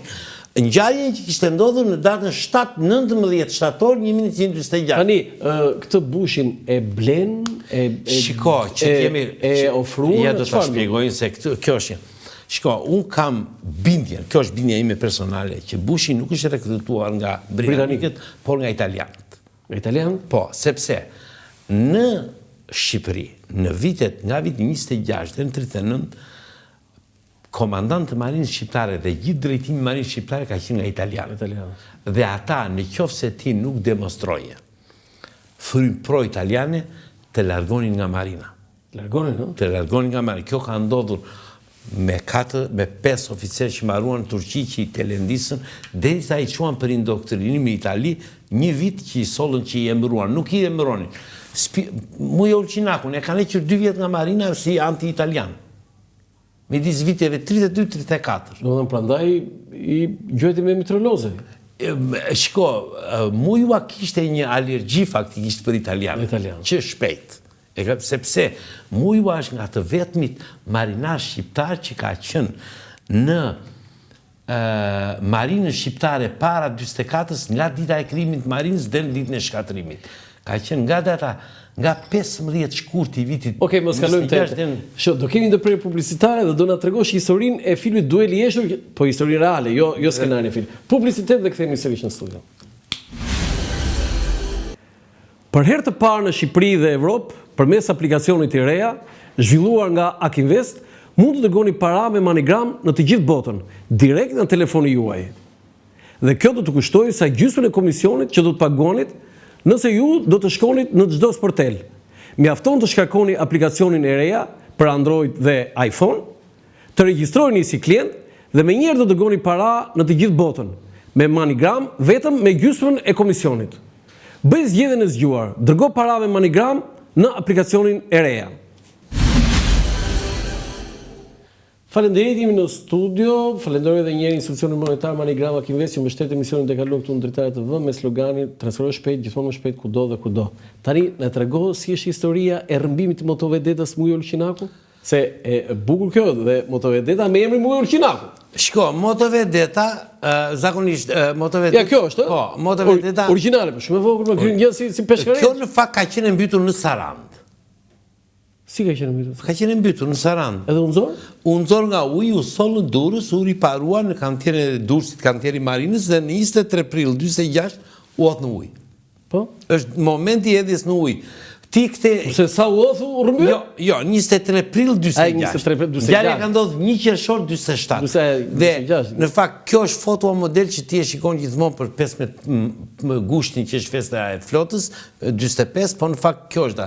Dhe kjo ishte anija më e mirë në atë kohë, motovedeta më e mirë që kishte flota. Çfarë do të thonë motovedet? Është më e mirë, më e shpejtë ishte kjo, që lëvizte më kollaj. Po jo çfarë funksiona ka motovedeta? Kjo ishte për ruajtjen e regjimit operativ kur kishte në shkelje kufiri, kur kishte vetëm një top brenda. Kishte një mitroloz brenda. Një mitroloz, se shumë duket shumë e vogël. Një mitroloz është shumë e vogël. Por, kjo përdore se ishte më e mira në atë kohë. Dhe në datën dhe për të quar Abdimatin, komandantin e marinës, në Sazan u përdor kjo nga Durrësi. Sepse kapiteni i portit Vlorës në atë kohë kishte marrë detyrë që të vente në Karaburun. Dhe tashti komandant ishte Anastas Qëndro, ish nën oficer i marinës mbretërore, krye motoris ishte Vlash Bushi dhe marinar ishte Spiro Koti. Vlash Bushi nga ishte? Nuk e di se nga ishte me origjinë. Po, duhet jetë këtej nga Durrësi, duhet jetë Vlash, nga zona... Ortodoks? Duhet jetë ortodoks, besoj. Dhe marinar të tjetë që në atë historinë time i kam dhe emrat të gjithë marinarve që kanë qenë, por një ditë kur Spiro Kote ishte roje në anije, foto tjetër, se e kemi foto? Dhe asnjë nga ekuipazhi nuk ishte, Vlash Bushi dhe 2 marinar të kompanisë marinës që nuk ishin lidhje me anijen, hipin në anije, e rëmbejnë dhe ikin. Në fakt, kjo nuk është e shkruar, po sipas historive që ju të reguan Spiro Kote. Spiro Kote qa ishte në atë moment? Marinar. Marinar, a i kryen dhe ushtrim? Ushtrim, bënde ushtrim. Ishe ushtar? Ushtar. Ushtar marinar? Po. Po, kaq? I shërbimit detyrushëm. Po, i shërbimit detyrushëm, po, sak. Dhe, si pas... Të tre ju i ka marrë vonë? Janë më vonë. Pastaj u vesh ushtarak, vajti në Bashkimin Sovjetik, bëri shkollë, është një nga komandante partë në ndeceve, një nga ditën e parë që kanë në ndecet në Shqipëri, një nga 4 komandantë është Spiro Kote, ka qënuar një vit, po. Pastaj vajti në Sovjet. Nga ushtar? Po. Po, dhe çfarë ndodhi? Dhe e marrin e rëmbejnë anijen, dhe ja thonë Spiro, mi po, si pas... Nisi ku Spiro, su futë, se ishte roje. Ishte në anijaj, roja ri në anije. Roja në anije. Ri në anije. Në fakt, si pas historive që të regojnë... E ngatroj, jo, kështu, e mashtroj me komisarin, pra, do vend të nëmojnë komisar. Ajo ishte histori... E filmit? Po është reale? Se si i tha atë janë du ikim? A i shko, ki parasysh që Vlash Bushi ishte person me autoritet. E i tha atë shpejt ndizë? Ndizë një në atë ko, një motovedet e tilë ndizë edhe si që ndodhë shpesh që do ikim këtu, do vemi deri ati, do lëvizim të kjo bankë. Ka historira, do më të nuk është në një gjë jashtëzakonshme. Si u vënë lëvizje jo? Si u vënë lëvizje, nuk. Por një gjë është e vërtet, që Spirua kishte fshehur armën. Po si kishte fshehur? Nuk e kishte në krah, kur bënte roje. E kishte fshehur diku. Dhe ata nuk e dinin që e kishte fshehur. Po pse? E kishte fshehur mos ta mbante në krah. Rastis që Spirua, kjo është si pas historive që qarkulloj, sepse nuk është e shkrua, që Spirua ishte roje, por armën e kishte fshehur duke bërë shërbim. Dhe ata nuk e dinin, dhe kjo është arsye që ai u gjend me armë, në më thënë që i vrau. Erdhën deri në Sazan, kanë ardhur deri para Sazan, jo para Sazan, deri në veri të Sazan, nga Durrësi, që të i binin shkurt për të vajtë në Brindisi. Kur ka nikur diçka nga Sazani, aty ka ndodhur vrasja. Pse i vrau? I vrau të tre? Shiko këtu, ki parasyshin që se në shumë... Okej, në mbasë historisë, njerëzit tonë për idealet, për parti, për këtë, jo. Shiko, Spiro Kote kishte në gjallë në Tiranë. Dhe, në vëthën, imaginoj një djalë që kanë në vetëm, ishte Korçar. Korçar, ha? Shiko, duhet ta shikojmë edhe nga pikpamjet sociale historinë. O nuk dua ta ratisë. Ka pasur arsye personale që i vrau? Se kam lexuar nga këto. Jo, nuk ishte arsye personale. Shiko, ki parasysh nuk donte ta ratisë. Pak veta sot, po themi ne po ikin shqiptar, pak veta ka që nuk duan të ikin. Pra, nuk është e thënë që duhet ketë një motiv, një motiv ideologjik. Okej, regjimi i Kos e kishte për detyrë që ta ideologjizonte dhe veprimin e Spiros. Po Spirua ishte njeri në moshën 19 vjeçe. 19 vjeçe? Po 19 vjeçe. E këtëmane, imaginon do t'i tani. Ashtu, dhe kishte nënën në Tiranë. Po Vlashi sa ishte? Vlashi duhet ishte edhe 35-37 vjeç, ishte i madh. Dhe në këtë mënyrë në vendosi që të plus detyrime, shiko, ki parasysh, mos të harojmë, qëfar do ndodhte me familjen e Spiros nëse Spiro do ratisej? Po pa diskutim ato që kanë... Atere këte e ka menduar? Po me familjet e këtyre që i kanë? Ata e këshin ndarë mëndjen për para, Spiro nuk kështë ndarë mëndjen. Sepse... Dhe ne kështë i luft me vetën. Po aji e mori vesh në detë që do aratisesh. Dhe nuk ishte e vullnetshme. Nuk ishte e vullnetshme, ata e këshin të vullnetshme. Nësa ky do ishte i detyruar. Ishte i detyruar, prandaj po të them që nuk duhet, për te ideologjizimeve ka pasur dhe arsye personale. Këto ka qenë njeri ka pas një familje, ka pas persekutimin. Në momenti që ty të thonë do aratisemi, ty të vete në mëndje në atë moment, qëfar do t'i ndodhë familjes time mbas kësaj? Ty të ka shkuar në një vend? Natyrisht im ka shkuar. Ka shkuar, e? Po natyrisht. Jo, kur them qëfar do t'i ndodhë... Ti në 89 je diplomuar. Jam diplomuar. Po jo, problemi që dhe unë kam pasur disa situata për shumë. Një sekund. Ti ishe oficer marine? Po. Në 89-ën. Deri në 90-ën. Kur u diplomove? Jo për aratisje, kur ndodhë në atë kohë, kur bëje një veprim, të vende mëndja, shiko, po e bëra kështu, qa do t'i ndodhë familjes? Ore, jo, po të pjesë direkt në ty. Ti ishe oficer marine, atë që në rëndë me një nga këto fara? Jo. Pse? Duhet jemi dhe korekt, sepse unë jam djali vetëm. Kisha 2 prindër. Pse do aratisësh? Për qa arsye? Djali vetëm sa motra? Një motër kam, vetëm ishte e martuar. Përse do aratisesha unë? Për qa do aratisesha? Për qa? Për qa? Unë kisha përgjegjësi ndaj familjes. Së vajti asë njëndër me në 89. Po fare rast... Shqipëria kësherë, asë njëherë, po 89? Nuk kam asë një tentativë që të aratisen. Ore, në mendje themun? Asë në mendje po tem. Se në mendje nuk dënojshë. Biles, ka një rast në vitin 91, që mua më ka... Ishte një grup që do merte një anje, më futën dhe mua, më përfshin dhe mua në këtë histori, ata të sigurimit, kanë vajtur dhe në komandë flotës, sepse në atë kohë duhet që të... Në 91, në? Në 91. Kanë vajtur në komandë flotës dhe ka qenë komisari flotës që atje ku është unë e përqafoj, i ka thënë, ore, ti e di, miri kështë në gjithë, mirë këta të tjerë ti kuptova, po me qollari do aratisë dhe kështë thënë. Po i thënë, po nga e di, po kështë, ore, ti e di që është djali vetë ma i kështë thënë. Mirë, kjo nuk është një shumë e fortë, Ki parasysh në vitin 91, ki parasysh në vitin 91 e para, unë isha në pun, nuk isha pa pun. E kupton? Nuk më mbush mendin mua kjo, po mbetemi të Spiro Kote, se në 91 ishe rëzuar gjithçka dhe mund t'ikje edhe se qaj kohë shumë. Shiko këtu, është balans. Okej, foto tjetër që ta mbyllim të historinë e Spiro Kotës, se kam një 2-3 foto. Dhe Spiro Kote, mbasi vrau e mori anjen e ktheu mbrapa, por nuk e komandon të dot. Dhe bënte xhiro, brenda portit Durrësit, i ktheu pak timonin dhe vinte vërdall anjen në portin e Durrësit. Se nuk e ankoron dhe dot? Nuk e ankoron, është hedhur komandanti anjes Anastas Qëndro, këto janë të shkruar, është hedhur në det, ka vajtur në anje, që e ka akostuar anjen. Spiron e kanë bajtur 2-3 ditë, e kanë bajtur në... 5 ditë, jo? 5 ditë. Se kam shkruar të libri 100 vrasje. E kanë bajtur brenda, dhe në fund pastaj e liruan... Pse marrin 5 ditë njëse, këta se kam kuptuar asnjë. Sepse ata duhet dinin të vërtetë deri në fund, ky ishte sistemi. Akti patriotik i marinarit Spiro Kote u bë shembull i lartë të heroizmit dhe atletdashurisë për gjithë popullin dhe rinin shqiptare. E di çfarë më ka bërë përshtypje se kjo është nga ato që botoheshin atë kohë. S'ka asnjë fjalë parti. Shiko, ki parasysh një gjë. Kjo është propagandë. Jo, po pse? S'ka parti. Spiro Kote, shiko këtu, Spiro Kote në atë periudhë të garantojnë që nuk e kishte ident që ishte gjyq i Agës dhe çan ndodhte në gjyq. 18 vjeç ai nga Korça ushtarat. As e kishte ident. Fare. Pra, që do të thotë që akti i tij nuk u bë për gjyqin e Hagës por akti i tij çoi në mos paraqitjen e dëshmitarëve në gjyqin e Hagës. Pra, Nuk është se ai e bëri me ndërgjegje që dëshmitarët mos vënë gjyq në agës. Foto tjetër? Gjithsesi është akt heroik. Pavarësisht se çfarë. Dhe është hero kombëtar, jo heroj popullit.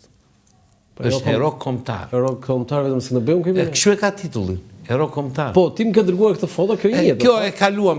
Kjo është një foto e bërë një kohë tjetër, po që këta në ceremonia e në Beograd e Enverit me. Po, kjo është bërë një kohë foto tjetër, se unë nuk e di që ishte takuar në 16 gusht. E di çfarë është kjo? Këtë e kam unë këtë, nuk e ke. Po. E di çfarë është kjo? Po. Vendimi i qeverisë Vërlaci që Saranda të marrë emrin Portoeda. Po, në 31 maj 30. Jo. Në 40-ën? 6 mars 6 mars 1940. Okej, sepse ishte mbas vizitës së Eda Mussolini. Edhe të Kontiçan. Edhe të Kontiçan. Po, dhe ai ishte vajti në Sarandë. Kur vajti në Sarandë. Asaj pëlqeu aq shumë. Sa Vëllasi thaj, vëmë emrin tek saj neve si bëj shqiptar, tipik edhe sot, do një servilizëm kështu. Edhe vëmë emrin Portoeda. Pa kontribute, pa gjë. Po jo, pse i pëlqeu asaj mo. Foto tjetër? Dhe në dokumentat britanike dhe në 46-ën figuron dhe me emrin Portoeda. Po pse Portoeda 46? Se ishte hequr emri. Ishte hequr, ndoshta nuk ishin e ka dhe Sarandë dhe Portoeda, e ka të dyja. Ka të dyja. Ja presim një çast.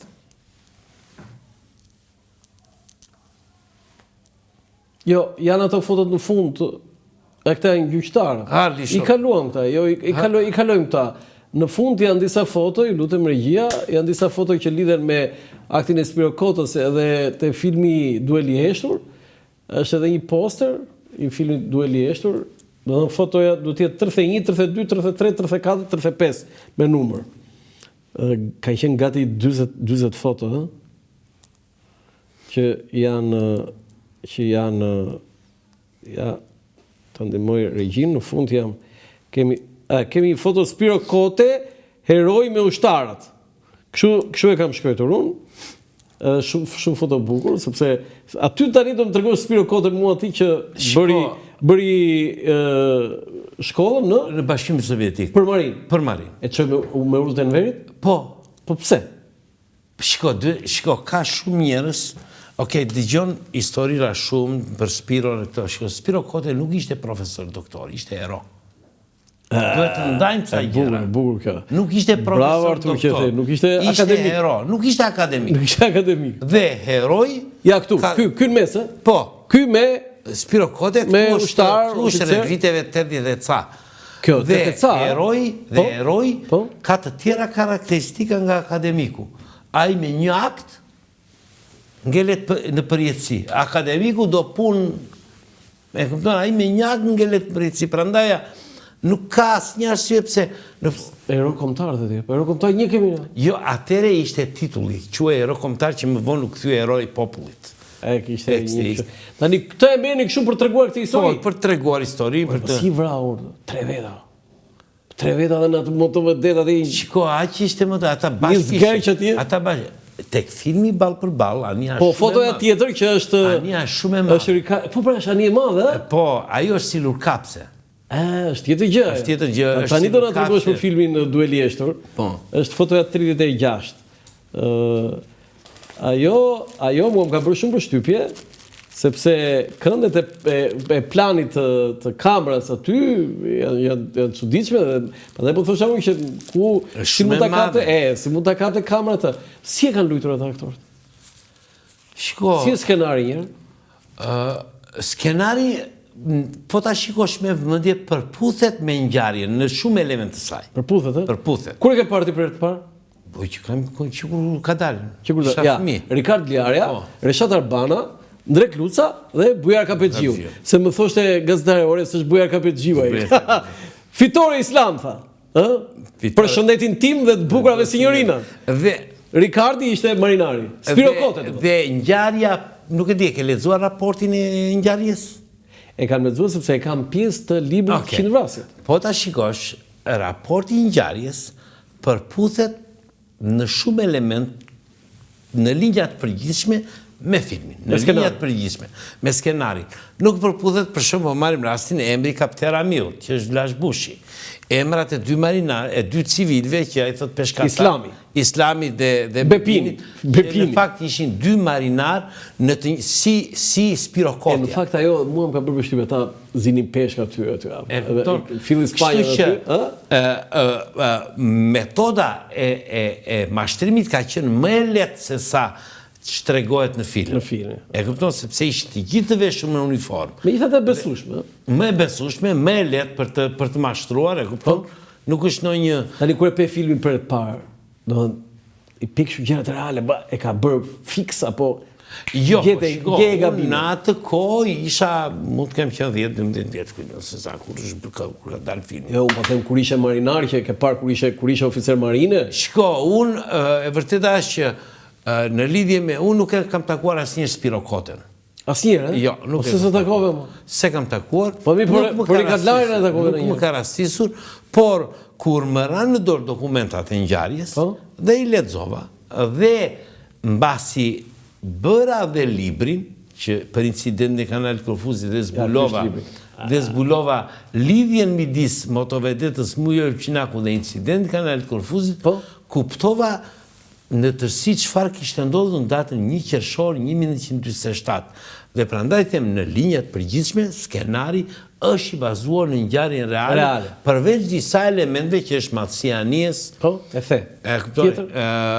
Emrat e personave. Po mirë, emrat e sigurisht, ishte artistik. Ose ngjarja, disa elemente, por në tërësinë e saj ngjarja është ajo kabina dhe ashtu funksionon, ashtu është kabina. Jo, nuk janë shumë të mëdha. Është shumë e madhe ania. Në film? Në film. Jo, kabina poshtë. Pra edhe ajo shumë e madhe? Shiko, jo, ajo, motovedeta Mujo Elçinaku i kishte shumë të vogla. Vogla, ha? Shumë vogla, ishte shumë e vogla. Po se kap te kamera atë? Sepse ajo... Se kap kamera, si do filmohet? Si do filmohet. Prandaj u bën në një anie... Ja, që se e vogla? Kjo është 15 metra anie. Po ku do filmohesh aty? Kurse ania që është bërë filmi është paktën 32 metra. Por, për interes të publikut, ania që është luajtur filmi sot gjendet në ujë në radhim. Ç'a thua? Po. Realja? Reali. E filmi? E filmi. Po pse është mbytur? Jo, ajo është mbytur qëllimisht për arsye turistike dhe gjendet në radhim. Po si për arsye turistike se më çmende? Po, anijet, me thënë, kur dalin nga përdorimi, dhe rrezikojnë të mbyten për baza, dhe nuk ka lek për t'i kthyer në muze, atëre varianti më i mirë është t'i hedhësh në ujë, t'i zhytësh për në ujë, të paktën e ka atje në ujë. Po ç'a turizmi atje s'ka njëri? Jo. Se zhyten? Ua. Dhe ndikon në biodiversitete. Si biodiversitet? Si? Objekt në New York, vend turistët, zhyten... Artur, unë kam parë Constitution në Massachusetts, në Boston. Po. Ata anijen e famshme të luftës civile. Jo, ajo është në breg, mo. Mirë, edhe ne kemi një nëndece, por nuk arritëm do të bëni një anije të madhe. Ajo është muze, po është në Bregdet dhe unë e kam vizituar. Ja do ta nxjerr kështu tani. Qartë, po nuk arritëm dot sepse që të kthesh një anije në muze të duhen lek. Po sa bukur ti, unë jam kënaqur atje, jam futur brenda dhe më dukshin ato, të gjitha ato ambientet. Ka 2-3 motovedeta të vogla që janë muze, është dhe një nëndece, por që shumë i pren, gjyqin e madh për shumë e kanë prerë. Ka? Gjyqin e madh detare kanë prerë. Po. Do të thonë, unë jam mrekulluar kur e kam parë këtë. Ka shumë. Jo, po kjo është ajo e famshme Constitution që e luftës civile në Po dhe është operacionale, është aktive. Ja, kjo është. Është ania më e vjetër. Ja, kjo është. Ktu jam futur. Ktu. Po ja, kjo është. Dhe është muze. Në Boston. Në Boston. Jo, nuk është muze. Po jo, është muze vetë qëndrimi atje. Është operacionale, është në shërbim, është në inventar të marinës amerikane, është operacionale. Unë e kam vizituar si turist. Qartë, e kam vizituar si turist, student, por është ania më e vjetër operacionale në botë. Po jam kënaqur ti. Del akoma në det. Del në det kjo? Del në det, është operacionale. Në fakt mua më dukesh, thosha kjo më duket sikur funksionon, thosha. Del akoma në det. Sa bukur ishte. Është operacionale, kam qenë. Jam kënaqur. Ke qenë ke parë? Po. Dhe del akoma në det. Me ato topat që ato... është dhe një anje tjetër, kanë dhe një anje tjetër, ata Eagle më duket e ka emri që është për rojnë bregdetare. Ajo këtë se kam parë, po Constitution. Ajo është në Connecticut. në Connecticut. Ose si që thonë shqiptar Kenerike. Tani, s'ka si shansi të kthehet ky proces? Jo, procesi ishte mbyllur nga pikpamja ligjore.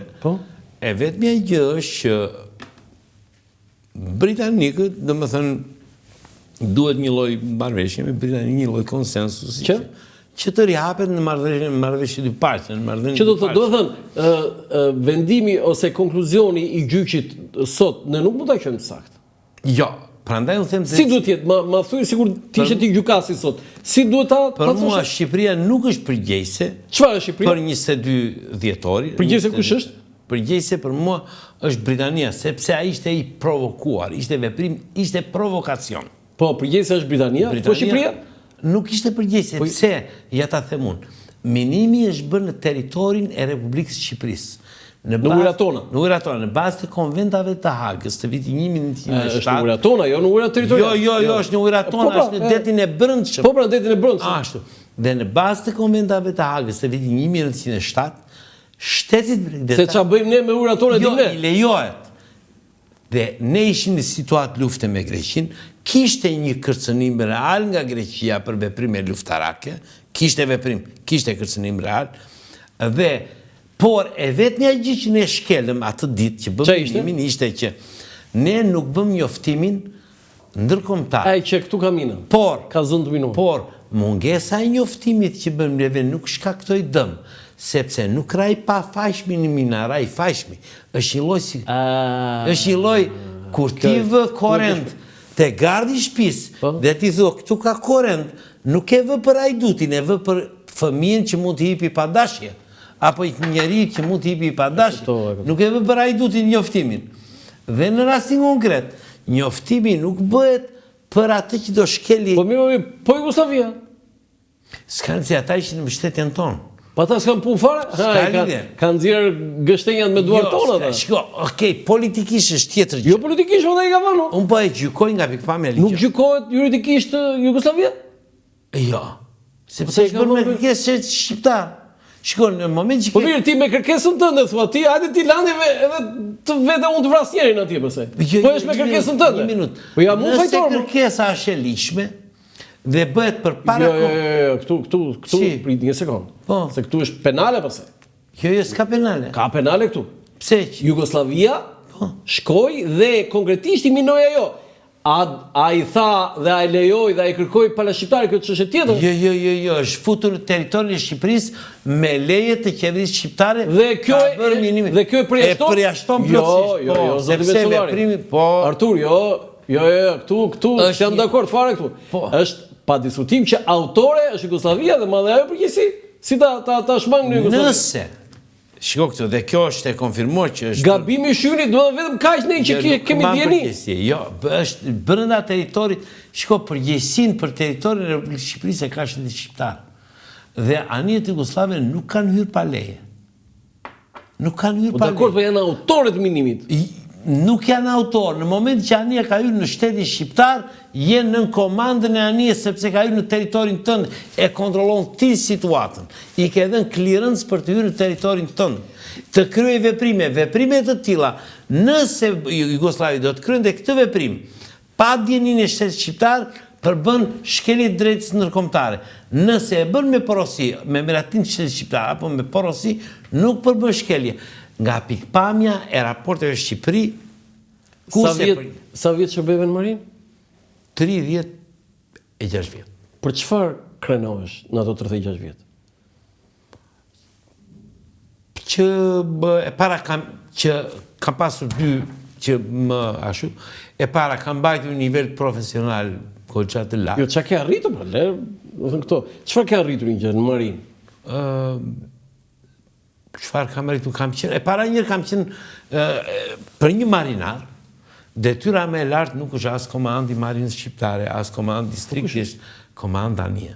Komandania? Po s'ke qenë komandania, bëu qatë duash. Ti ke qenë komandania? 4 vjetë komandi i gjyqësit madh Vjosa. Vjosa? Po. 4 vjetë? 4 vjetë. Dhe kam qenë i përfshirë në incidentin e 3 të kanalit Korfuzit. Incident? I 3. Qa viti? 16 shtator 1996. Kam incident.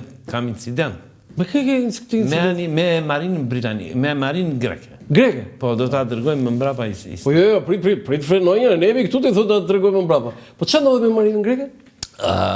Edhe njëherë data 16 shtator 1994. 4 se 96 thashun para 97. Po çfarë ndodhi? Po në 94 Shqipëria dhe Greqia u vendosën në gjendje lufte. Jo në gjendje lufte. Gatishmëri numër 1, gjendje lufte. Po pse? Po për shkak të dënimit të 5 minoritarë. 6 nga apo 5 ngelën pastaj. Që një u lirua me arrest firmë, mos gaboja arrest. Në fillim të muajit shtator, po 94. Në fillim të muajit shtator, Marina shqiptare bëri një operacion imitimi minimit të gjiut Sarandës. Si që bën këta? Jo, kam vajtur 4 anije. Po? Ndërtoj isha dhe unë. Po? E minoj?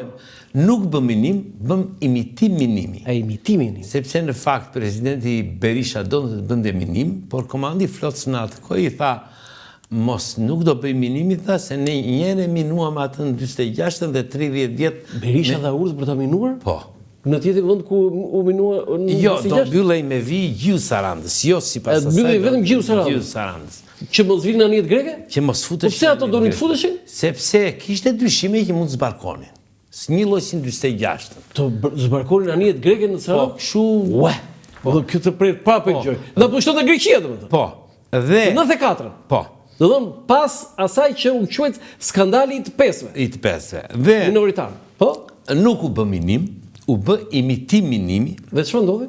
4 anijet lëvizën ne sikur natën, sikur po bënin minim, por nuk po hidhnin mina.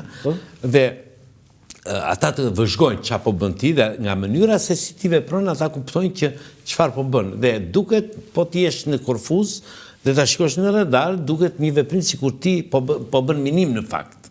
Në fakt nuk bëm minim, bëm imitim minimi. Bas kësaja, nga Vlora kishin vajtur në bazën e Sarandër të 25 marinar për mbrojtjen e bazës në atë kohë dhe mbasi u qetësua situata, unë rria në Palermo me anije në atë kohë, rria në Palermo, natën veja bëja kontrolën e vijës me mina i themi neve dhe ditën kthehesha në Palermo, rria në Palermo. Kur u qetësua situata, më japin urdhër mua për të vajtur për të marrë 25 marinarë që ishin në bazën e Sarandës. Dhe kam qëndruar në spirancë midis vendit kura në minë Suamarezi dhe bazës. 26. Dhe kam qëndruar atje, rria po prisja anijen unë që 4 i radës, i cili ishë mbyt në 97-ën, 4 i radës. Ai në 97-ës, të vinte të mësilë të marinarë. Ndërkohë që unë rria atje, gjyqësi kishte të paktën 10-12 vjetë që nuk kishte vajt në Sarandë. Gjyqësi im. Dhe në këtë moment hynë një anije greke. Hynë, ha? Erdi para bazës. Në ujra tona? Hyri në ujra tona, pa le, pa gjë, unë dez motorat. Luftarake? Unë dez motorat dhe i drejtojmë. Drejt për drejt? Drejt për drejt. Bashkë më bashkë. Po që të bëjti? Do me thënë, dhe i bëja thirrje në radio që të kthej, ajo nuk më dëgjonte. Ti i flisin në anglisht? Në anglisht. Në anglisht? Dhe i ktheja nuk më dëgjonte. Kur erë një distancë caktuar bashkë më bashkë, e ke pasur atë lojë me motor, ajo kthehet. Kthehet dhe ikë në drejtim të Korfuzit. Ajo kthehet në drejtim të Korfuzit, unë e ndjek nga mbrapa. Ajo kaloi në ujrat greke, unë kaloj në ujrat greke. U futet edhe ti në ujrat greke? U futa dhe unë në ujrat greke. Mbas kësaja ndodh një keq kuptim. Sepse kur unë u futa në ujrat greke, aty përballë kësa milit diçka më tutje, janë ca nga krau Greqisë që janë ca ishujt sepra. Grekët nxjerrin 2-4 asilurus, bazë Sarandës djen 2-4 asilurus në mbështetjen time dhe të anijes patrulluese. Dhe kur 4 asilurus vemi deri afër pemës së thatë në kraun e Greqisë dhe unë marr kthesën dhe kthehem në drejtim të veriut. Sa kishte në anije sa 40 veta. 40 veta. 40 veta. Gjithë gatishmëri, ha? Gatishmëri të tërë, me thënë. Dhe në këtë moment që unë kthehem, më kapin 4 misilurus, më vinë aty. Dhe anija greke kthehet, po kthehet nga ujrat e saja. Në moment që 4 misilurus po i afroheshin anijes greke patrulluese, njëri nga 4 misilurus bën një manovër për të shmangur shkëmbin sepra. Mua më duk si kur do dilte në qitje me silur, jap urdhër të mbushen topat. Kjo ishte fraksion sekonde, verifikuam që nuk do të bënde qitje me silur, po bëri manovër për mos të rënë në cekin, jap urdhër prap të anullohet veprimi, u qarmatosën topat. Nga aty të 3 anijet kemi ikur paralel në një vijë imagjinare, sikur ishte kufiri midis Shqipërisë dhe Greqisë, nga aty den Kepqefalit. Paralel. Të 3 anijet, kur vem Kepqefalit, ata i kënë drejtim perëndimit, unë u ktheva për në bazën e Saranit. Do të thënë ti për pak Artur Meçollari do ishe shkaktar të shpalljes së luftës Greqi-Shqipëri. Për pak. Për pak, ha? Po çfarë thamë për këtë?